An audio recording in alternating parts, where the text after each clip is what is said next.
Bonsoir, merci de votre fidélité à la une ce soir. Ils sont libres. Germain Katanga et ses collègues ont passé 45 jours en captivité aux mains des miliciens Codeco. Libération obtenue grâce à l'implication des structures de la société civile dans la province de l'Ituri.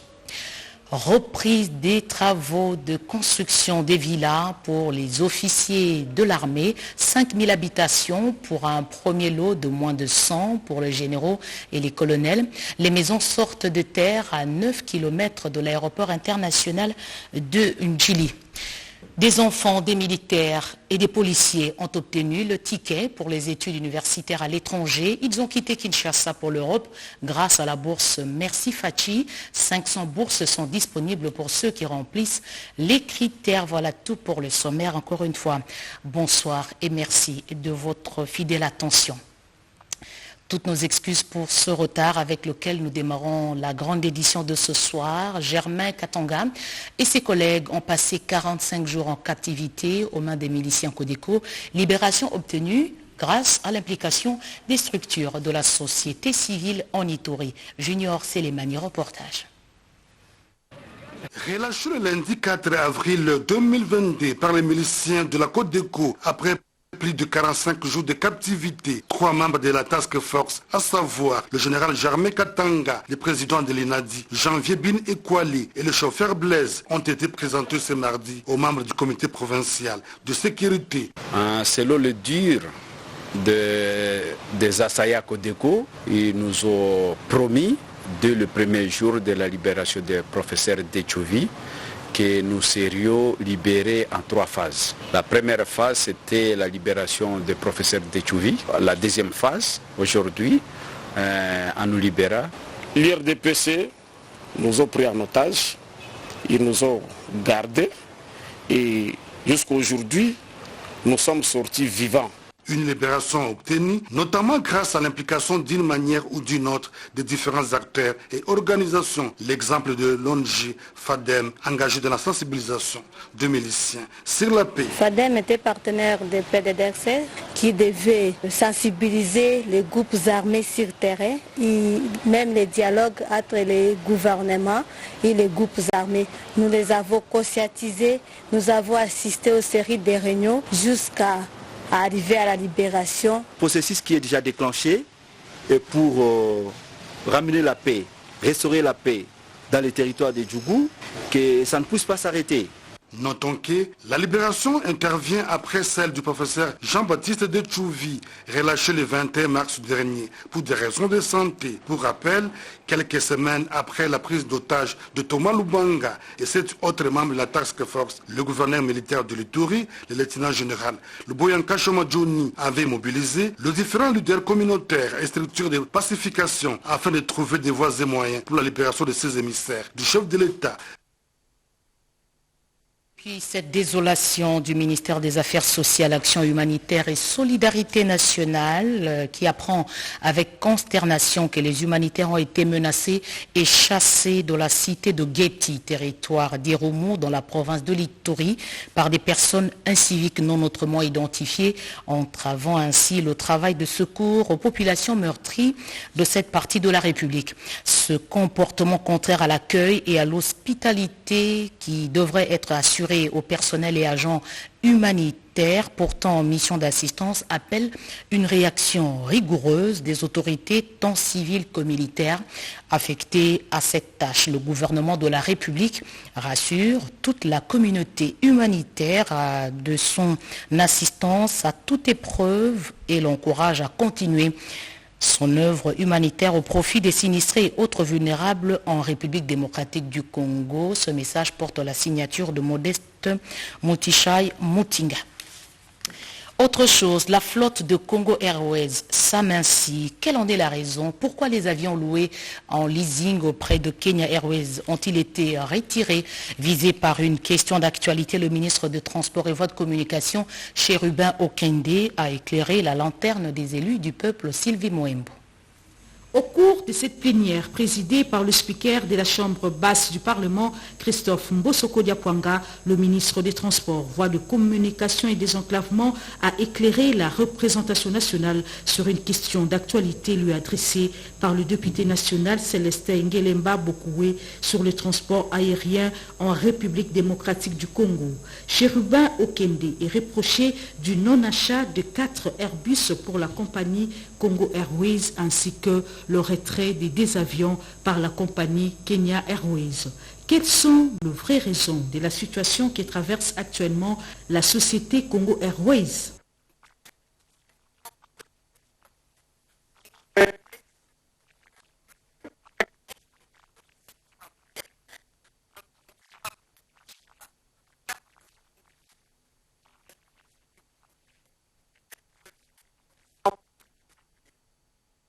Quelques soucis sonores, nous reviendrons avec ce reportage dans les meilleures conditions un peu plus tard. Ave Maria est une structure qui regroupe les hommes politiques qui partagent la foi catholique. Ils se sont retrouvés autour de Fridolin Cardinal Ambongo, une rencontre organisée à l'occasion de la visite à Kinshasa d'une délégation du parti politique belge-flamand Sandra Nyangita Bouguelor Kimpianga. En séjour à Kinshasa, une délégation du parti politique belge-flamand CDV a été reçue en audience par le président du Sénat, Modeste Bahati Lukwebo. Conduite par son président Joachim Coens, cette délégation a eu des échanges fructueux avec le speaker de la Chambre haute du Parlement congolais, qui est aussi président de l'AFDC, parti politique qui figure parmi les plus ancrés en République démocratique du Congo. Des sujets d'actualité étaient au menu de leurs échanges, notamment les questions liées aux élections, le fonctionnement des institutions de la République, les réformes entreprises au Sénat et bien d'autres. Il faut noter que le parti belge CDV et l'AFDC de Modeste Bahati partagent les mêmes valeurs qui placent l'homme au centre de leurs actions. Le président de l'AFDC, Modeste Bahati Lukwebo, et son hôte sont tous deux de religion catholique. C'est en cette qualité qu'ils ont été confiés dimanche dernier à une réception au centre Lindongué par le cardinal Fridolin Ambongo, dans le cadre de la structure dénommée Ave Maria. Structure qui rassemble les hommes politiques, particulièrement les élus qui partagent la foi catholique. Lorsque nous avions arrêté le programme d'accueillir cette délégation de CDV, nous avions pensé associer certains de nos élus catholiques qui partagent les mêmes valeurs. Je suis heureux de vous souhaiter tous et toutes la bienvenue en cette soirée et partager ce moment avec nous. Merci aussi au président du Sénat, même si il est là, non pas en tant que président du Sénat, mais comme catholique, comme élu sénateur catholique. Ça signifie qu'il est là. L'ambassadeur de Belgique en RDC et l'ambassadeur de l'Ordre de Malte ont été également invités à cette rencontre. Affaire approvisionnement des stations-service en carburant. Les pétroliers étaient autour du Premier ministre Jean-Michel Sama-Lukonde. Le gouvernement a pris des résolutions pour éviter la pénurie ainsi que l'augmentation du prix du litre à la pompe. Je propose d'écouter le porte-parole du gouvernement, Patrick Mouyaya, qui donne plus de précisions dans ce reportage signé Pati Tondouango Kizunda, Marcel Moubenga. Le gouvernement conjugue des efforts pour maintenir le coût du super à la pompe. C'est ce qui explique la réunion des opérateurs économiques du secteur pétrolier autour du Premier ministre Jean-Michel Sama-Lukonde Kyenge ce mercredi 6 avril 2022 à l'immeuble du gouvernement. Cette réunion élargie aux ministres membres de la commission ECOFIN attend passer en revue toutes les questions liées au carburant pour envisager des solutions durables. Selon le ministre de la Communication et Médias Patrick Mouyaya, le gouvernement a pris des résolutions pour éviter à la fois la pénurie et l'augmentation du prix du carburant. Au-delà du travail qui a commencé de manière étroite au niveau du ministère des hydrocarbures, le Premier ministre chef du gouvernement a tenu à son niveau à réunir les acteurs du secteur avec le ministre concerné. Et au terme de cette réunion, vous avez vu que le gouvernement travaille comme toujours d'ailleurs de manière étroite avec les acteurs du secteur Il y a évidemment des ardoises qu'il faut combler dans les cas du mécanisme mis en place parce que le Congolais doivent savoir que le carburant que vous achetez à la pompe, 40% est payé par les gouvernements.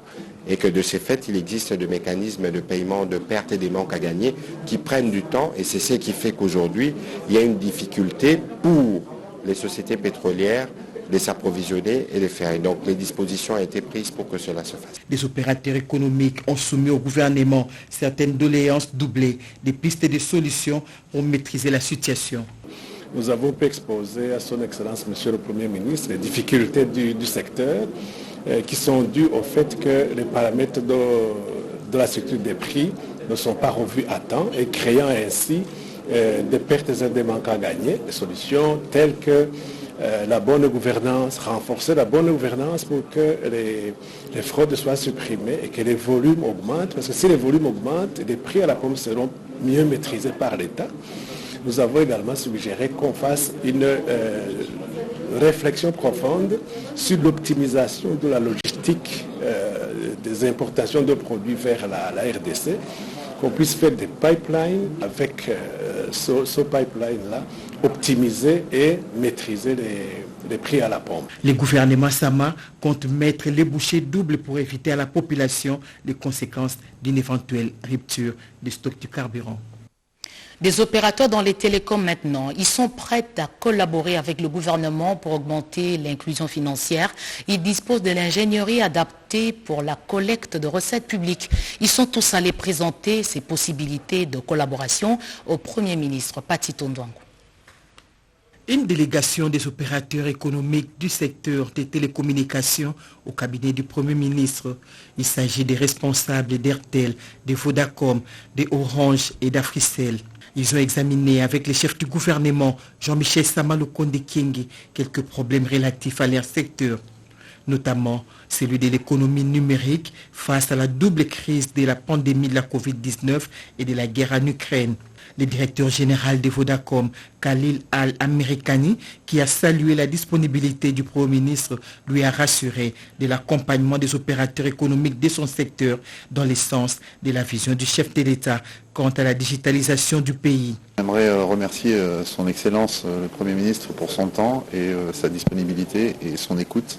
On a pu présenter les challenges actuels que notre industrie auquel notre industrie est en train de faire face. On a également échangé sur la possibilité d'avoir un forum de discussion et d'échange dans lequel on pourrait mettre en commun la vision de son Excellence le Président de la République et la direction du gouvernement de son Excellence le Premier ministre pour augmenter la digitalisation au Congo, l'inclusion financière, pouvoir offrir à la population les solutions du XXIe siècle pour également permettre le développement à court terme, on espère, de l'économie qui est extrêmement dépendante de l'évolution des télécommunications et de la digitalisation en général. Et nous, en tant qu'opérateurs, avons tout un tas de solutions qui peuvent aider le gouvernement, que ce soit dans la récolte des recettes, mais également dans la traçabilité, dans ce qu'on appelle le e-government, l'agriculture, l'éducation.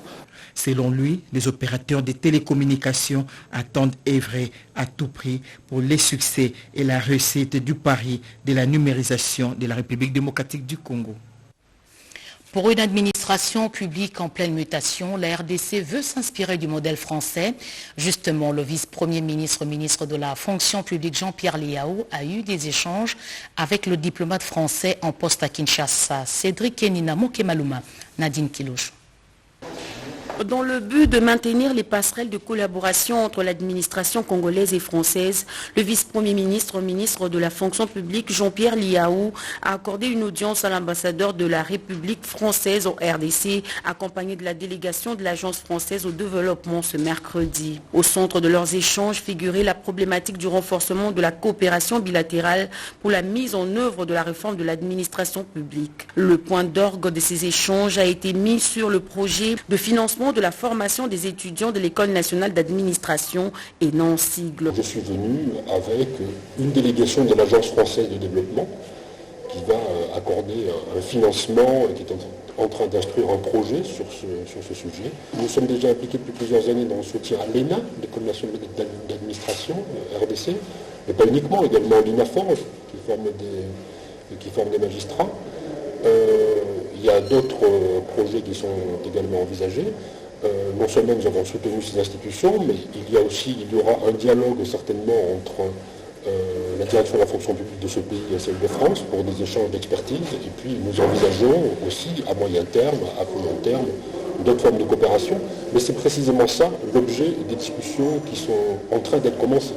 En quelque sorte, cette discussion avec le vice-premier ministre a été le coup d'envoi à des discussions plus approfondies. Depuis plusieurs années, la France est engagée aux côtés de la RDC pour un appui efficient dans la formation des énarques et le vice-premier ministre, ministre de la fonction publique, Jean-Pierre Liaou, s'active pour le renforcement de liens de coopération entre l'administration congolaise et celle française. Juste après, le patron de l'administration publique s'est prêté à l'exercice traditionnel de face à face avec les agents et fonctionnaires de l'État qui se tient tous les mercredis en son cabinet de travail dans le cadre du maintien du dialogue social prôné par le chef de l'État, Félix-Antoine Tshisekedi Tshilombo.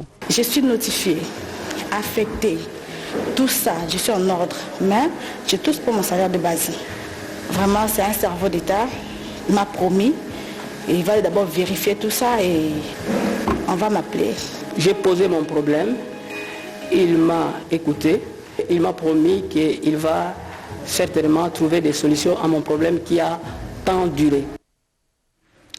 4 millions d'euros pour renforcer les capacités de l'école de formation judiciaire. INAFORGE, c'est l'appui de la France. Cette nouvelle était annoncée à la ministre d'État à la Justice, Rose Mutombo, par l'ambassadeur de France en RDC, Chimène Dondo Oscar Mbalkaïj. Cet appui de la France en faveur de la République démocratique du Congo vise à renforcer en capacité l'Institut national de formation judiciaire, INAFORGE en sigle. Pour l'ambassadeur de France en crédité en RDC, l'enveloppe de 4 millions d'euros mise à la disposition de la République démocratique du Congo par la France rentre dans le cadre du contrat de désendettement au développement conclu entre les deux pays.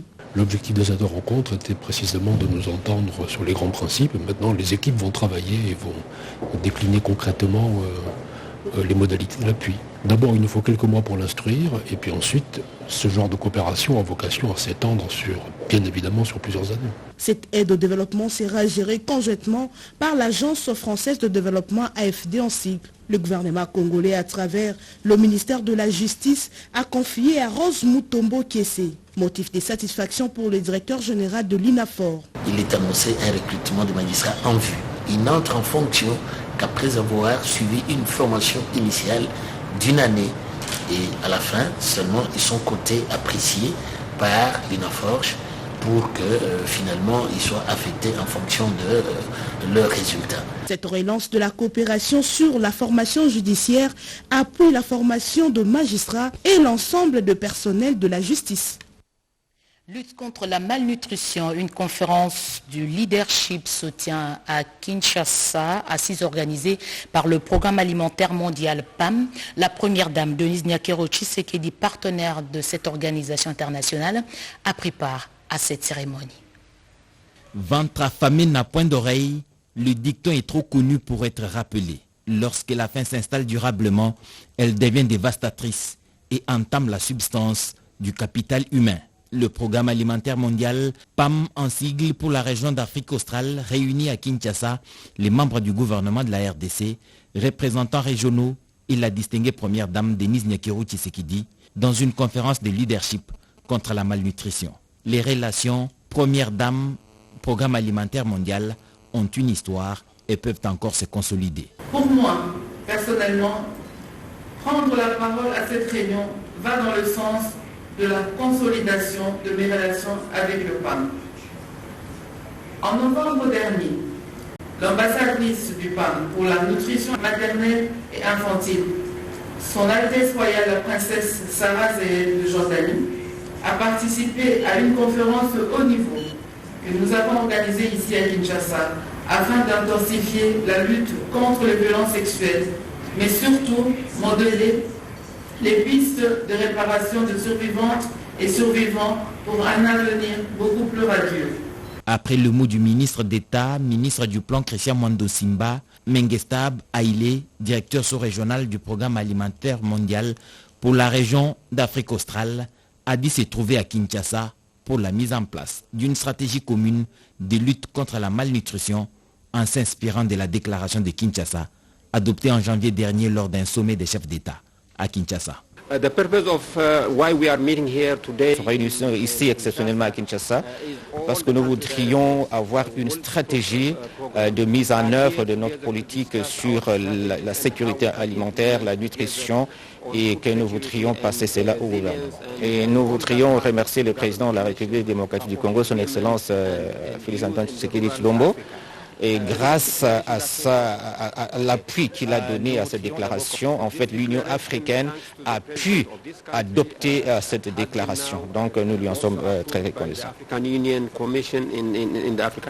Plusieurs personnalités se sont mobilisées pour cette rencontre qui a encore mis en exergue le potentiel agricole de la RDC et ses capacités de contribuer efficacement à la sécurité alimentaire régionale. Pour Malebo, c'est la nouvelle cité qui attend accueillir les familles des officiers de l'armée. Après une période de suspension, les travaux ont été relancés pour offrir 5000 maisons à près de 10 km de là de l'aéroport international de Ndjili. Travaux relancés par le ministre de la Défense nationale et ancien combattant Gilbert Kabanda. Jojo Ndibouti Rinzazi. Après une longue période d'arrêt des travaux de construction de la nouvelle ville dénommée Poul Malebo-Ville d'une superficie de 518 hectares située à 9 km de l'aéroport international de Ndjili, le ministre de la Défense nationale et ancien combattant Gilbert Kabanda Kourenga a présidé ce mardi 5 avril 2022 la cérémonie de relance des travaux de construction de 5000 maisons et villas dont le premier lot sera constitué des 190 villas destinées aux officiers généraux et colonels des FARDC, a fait savoir le directeur général de l'entreprise Congo International Investment Group, CCIG, Jeff Pigeon Moukadingoy. Le ministre de la Défense nationale, Gilbert Kabanda, a exhorté les responsables de cette entreprise à travailler d'arrache-pied et de manière sérieuse. C'est à bord d'un bulldozer que le patron de l'outil de défense est monté pour donner les coups d'envoi officiels de la relance des travaux de construction de villas au site Poul Malebo-Ville. S'en est suivi la visite guidée de plusieurs types de maisons destinées aux officiers supérieurs militaires des FARDC. Dans un autre décor, le ministre de la Défense nationale et des anciens combattants, le docteur Gilbert Kabanda Kourenga, a assisté à une cérémonie de remise d'un petit bateau expérimental, Nzadi, c'est son nom, à la marine de guerre de la République démocratique du Congo ce mardi 5 avril 2022. La cérémonie s'est déroulée au bord du fleuve Congo sur le magnifique bateau Majestic River au nouveau port portant le même nom dans la commune de la Gombe. Ce bateau est le produit de recherche initié dans le cadre des activités de l'industrie militaire en RDC. Il est construit par M. Van Vander Maleen Maurice, expert en génie électrique et fondateur de l'entreprise Kivu Solar Boar. Il servira à ravitailler les positions, à servir de matériel didactique pour la formation du personnel utilisateur et à continuer les recherches. Des infrastructures de base seront construites à Idjui et à Kalé dans le cadre du programme de développement des 145 territoires. Aimé Boji, ministre d'État budget, l'a annoncé à la population et aux membres des forces politiques venus l'écouter un peu partout dans son itinérance au Sud Kivu. Envoyé spécial Riki Nzuziloya. À 8 km de Walungu Centre se trouve une rivière porteuse d'espoir pour toute la population d'Ndouba et des 4 autres groupements riverains de la rivière Nkombo, qui après étude de faisabilité par des ingénieurs expérimentés, offre aujourd'hui une opportunité d'ériger un mini barrage électrique dont la production va atteindre le 250 kW. L'électricité va desservir plus de 5000 ménages. Cet ouvrage, pris totalement en charge par le ministre d'État, ministre du Budget, Aimé Boji Sangara, qui a procédé à la pose de la première pierre, s'inscrit lui aussi dans le programme de développement des milieux ruraux. C'est un projet d'électrification qui va desservir Nduba, Mushinga, Lurala, Walungu et Irongo. C'est pour nous un effort dans le sens de l'électrification des milieux ruraux qui cadre bien sûr avec le programme du gouvernement, aussi avec le programme de développement à la base. En toute humilité, je me suis dit que je pourrais fournir cet effort pour permettre à nos enfants qui vont à l'école de pouvoir avoir un peu plus de temps pour étudier et aux ménages d'accéder à l'éclairage et de pouvoir utiliser l'électricité pour moudre la farine de maïs, de manioc et de sorgho que nous produisons localement. Les travaux vont durer 13 mois. Les turbines, les alternateurs et autres matériels seront convoyés par chariot. Le sable et les moellons sont à trouver sur place. La liesse était totale face à ce meilleur cadeau des Meboji à cette population. Restons sur le terrain, cette fois-ci à Kinshasa, pour visiter les chantiers où sont construites les infrastructures pour le 9e jeu de la francophonie. Une délégation des experts entrepreneurs et architectes venus du Canada a fait le tour de chantier au Dépanda. Chaque minute compte et un jour qui passe a de l'incidence sur les délais impartis pour la construction des infrastructures de 9e jeu de la francophonie. Le gouvernement congolais et l'Organisation internationale de la francophonie sont déterminés pour l'organisation de ces grands événements socioculturels. C'est pour cette raison qu'une équipe des experts entrepreneurs venus du Canada sont à Kinshasa pour se rendre compte du niveau d'avancement et le sérieux dans les travaux. Le directeur national de 9e jeu de la francophonie, Isidore Panja, les a conduits ce mercredi 6 avril dans différents chantiers pour inspection. Nous avons fait le tour de tous les sites pour voir l'évolution des travaux. Nous venons de temps en temps pour suivre l'évolution des travaux, pour nous assurer que tout se passe correctement. Albert Yungu de Béton Québec, entrepreneur, expert en construction, et Johnny Vincent, architecte, tous deux venus du Canada, étaient très sévères envers les entrepreneurs exécutants. Tout passe à la loupe. Au finish, ils ont une appréciation positive en insistant sur l'encouragement et l'encadrement de techniciens.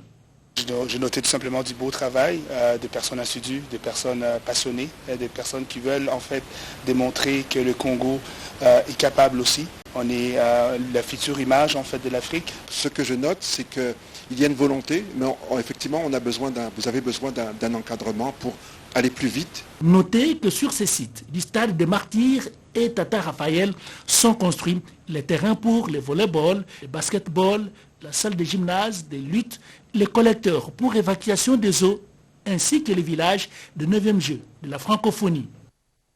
Un secrétariat général autonome pour le ministère en charge des personnes vivant avec handicap et autres vulnérables. Cette idée fait du chemin. Elle a été discutée au cours d'une séance de travail entre le ministre des Affaires sociales Modeste Mutinga et Irène Essambo.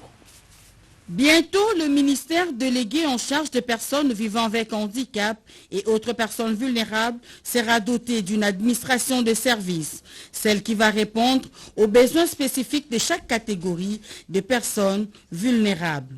C'est l'une des retombées de la loi organique portant promotion et protection des droits des personnes en situation de handicap adoptée au Parlement, qui attend sa promulgation par le président de la République. En marge de la mise en place du secrétariat général du ministère délégué en charge des personnes vivant avec handicap, les deux ministres ayant en charge les affaires sociales, Modeste Mutinga et Irène Essambo Diata, élargis au directeur sectoriel, se sont concertés pour l'organisation administrative et l'identification des services en son sein. Elle mérite toutes nos félicitations. Et maintenant, il est question de l'appuyer, de l'accompagner, nous-mêmes, le président de la République, le Premier ministre et tous les ministères sectoriels pour que cette loi produise ses effets. Nous avons ensemble mis en place une commission qui va élaborer les mesures d'application de cette loi. Ils ont convenu qu'en marge de l'atelier d'évaluation interministérielle qui se tiendra incessamment, une équipe d'experts va produire un draft en amont qui sera amendé lors de ces assises. Aujourd'hui, la communauté kimbangiste célèbre les 101 ans depuis la création de cette église. Denis Kadima dit merci à la communauté kimbangiste qui l'a porté à la tête de la CENI. Le président de la centrale électorale a fait le déplacement de la cité sainte d'Nkamba, Tétis Samba. 6 mois après avoir pris les commandes de la centrale électorale, Denis Kadima Kazadi, dont la candidature a été portée par l'église kimbangiste, devait de témoigner son infinie reconnaissance à cette communauté. C'est par un temps orageux, contrastant avec une matinée ensoleillée de la journée du mardi 5 avril 2022 que le président de la centrale électorale a foulé le sol de la cité 7 Nkamba. Après avoir observé 2 actes dans 2 paroisses kimbangistes situées à Kasangulu et à Mbanzangu. Son séjour dans cette partie de la province du Congo central se situe dans le cadre de la commémoration le mercredi 6 avril 2022 des 101 ans de la création de l'église de Jésus-Christ sur la terre par son envoyé spécial Simon Kimbangu, dite église kimbangiste. Mettons le cap sur Nkamba, le cortège du président de la CENI a dû braver cette météo exécrable ayant rendu éprouvant le chemin qui y mène. Par respect des convenances, Denis Kadima Kazadi, aussitôt arrivé, est allé présenter ses civilités au chef spirituel de l'église kimbangiste, son éminence Simon Kimbangu Tiangani. A observer l'effervescence qui règne, la cité sainte Nkamba est parée de ses plus à tours dominée par sa traditionnelle et symbolique couleur vert et blanc qui connaîtra une journée toute particulière loin de la routine.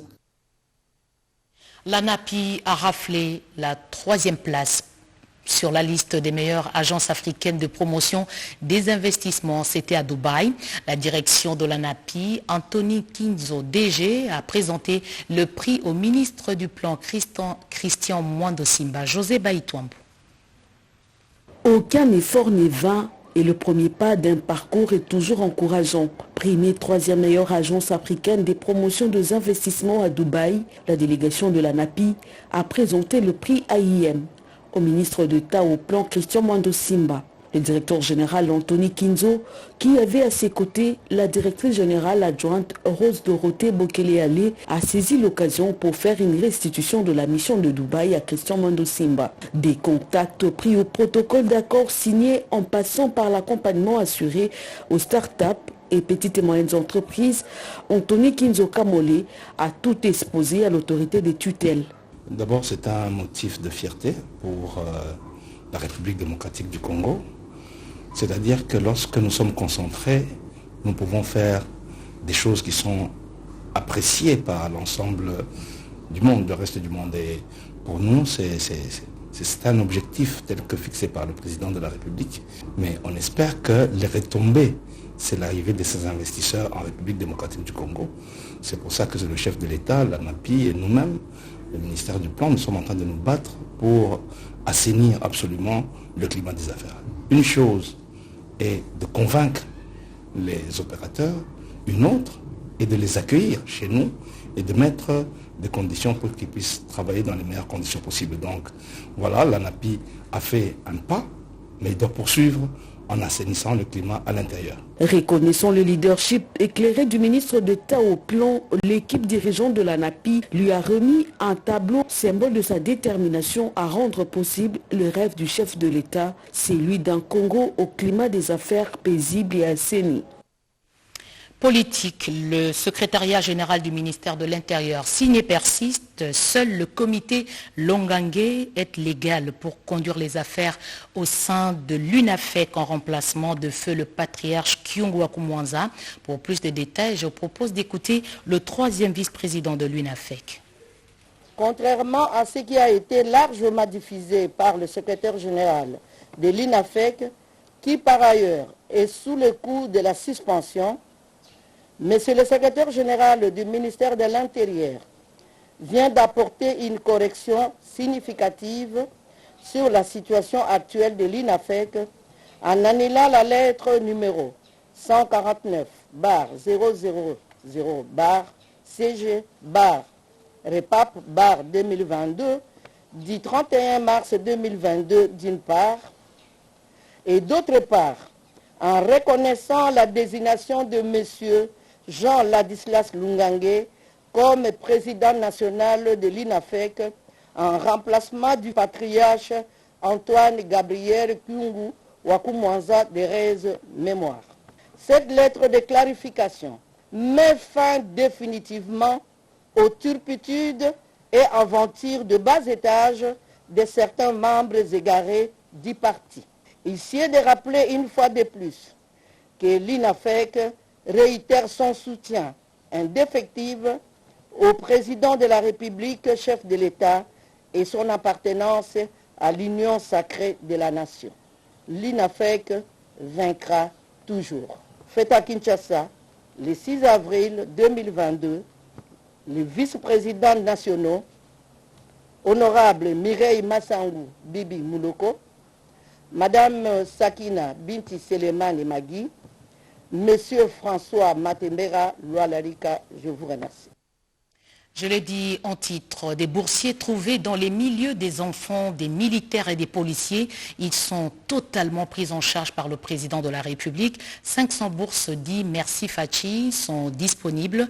Les détails avec Guylain Kabalundi.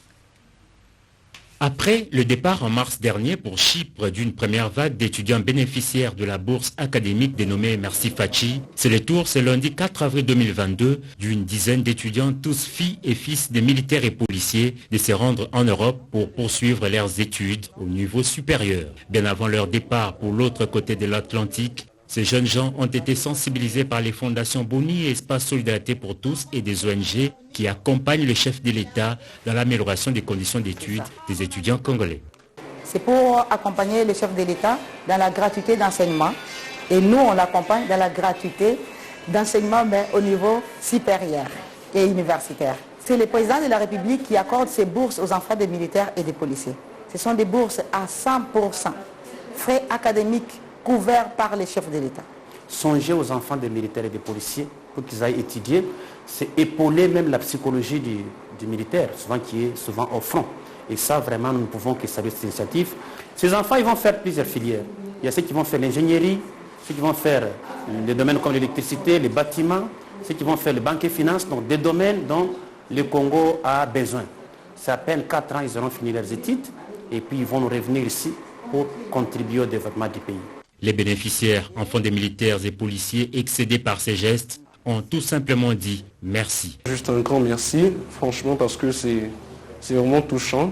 Nombreux n'ont pas eu cette opportunité de pouvoir aller étudier à l'étranger. Et je pense pouvoir donner le meilleur de moi-même. Je lui dis juste merci d'avoir pensé à nous, aux enfants des militaires.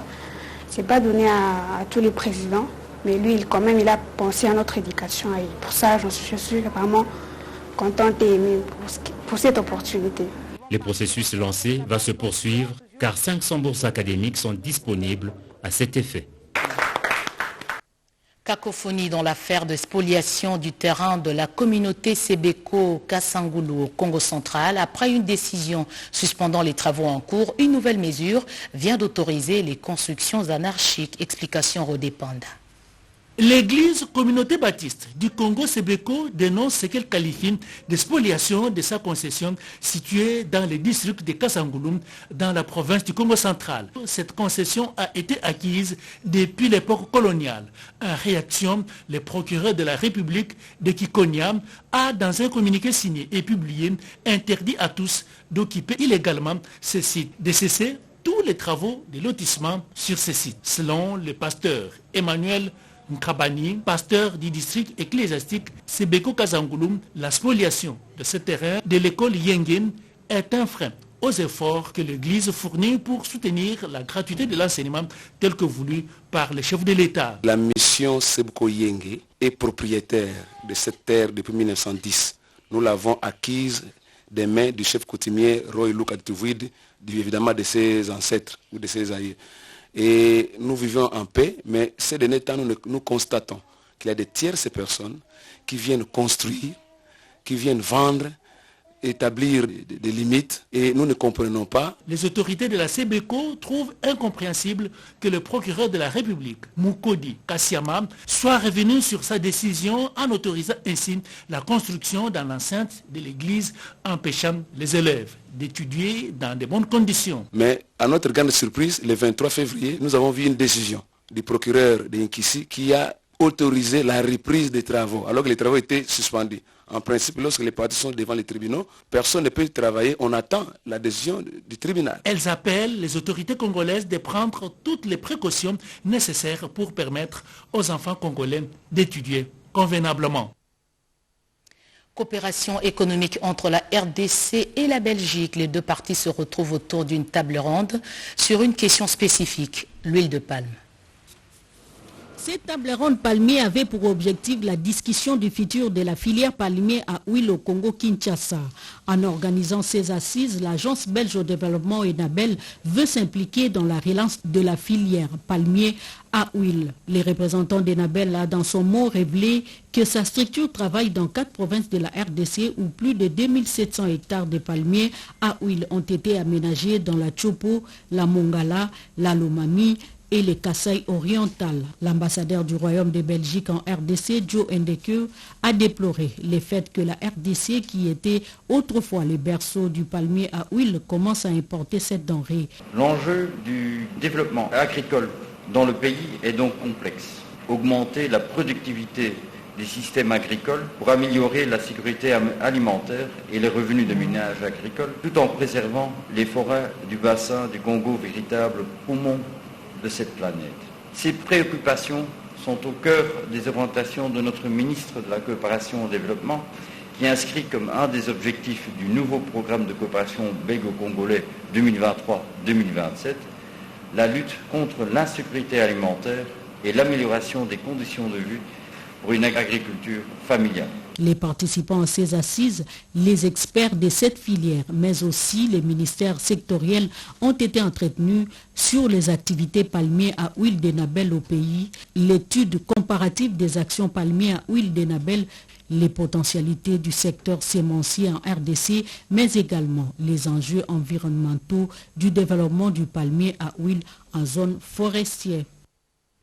On termine par la signature du deuxième avenant du projet relatif à la cartographie aéroportée et géologique en République démocratique du Congo, signature qui a été faite du côté gouvernement par la ministre des Mines et les partenaires de la République démocratique du Congo. L'objectif, c'est de procéder à des études pour une bonne localisation des zones minérales.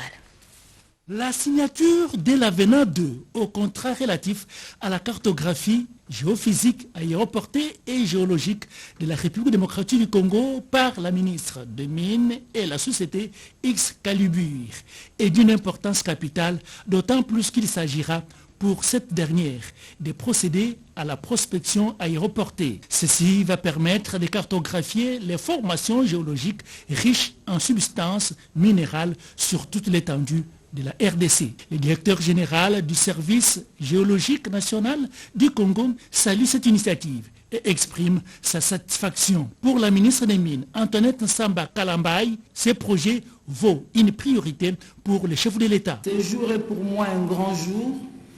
On sait qu'il s'agit de réaliser un volet important du programme d'action du gouvernement 2021-2023 dont l'axe 30 porte sur la valorisation et la protection des actifs miniers grâce à un programme de certification minière en vue de mieux soutenir le financement des infrastructures et la mise en valeur de l'économie. La certification de nos réserves minérales compte parmi les priorités de la politique du président de la République, chef de l'État, son Excellence M. Félix-Antoine Tshisekedi Tshilombo, qui préconise un partenariat gagnant-gagnant dans le domaine minier, dans la perspective de faire bénéficier le Congolais des richesses de leur sous-sol. Le gouvernement sera en mesure de planifier pour le développement de l'industrie minière et négocier avec les investisseurs. Fin de ce journal, Madame, Messieurs. Merci de l'avoir suivi à travers le monde. Retrouvez à 23h Malumbela.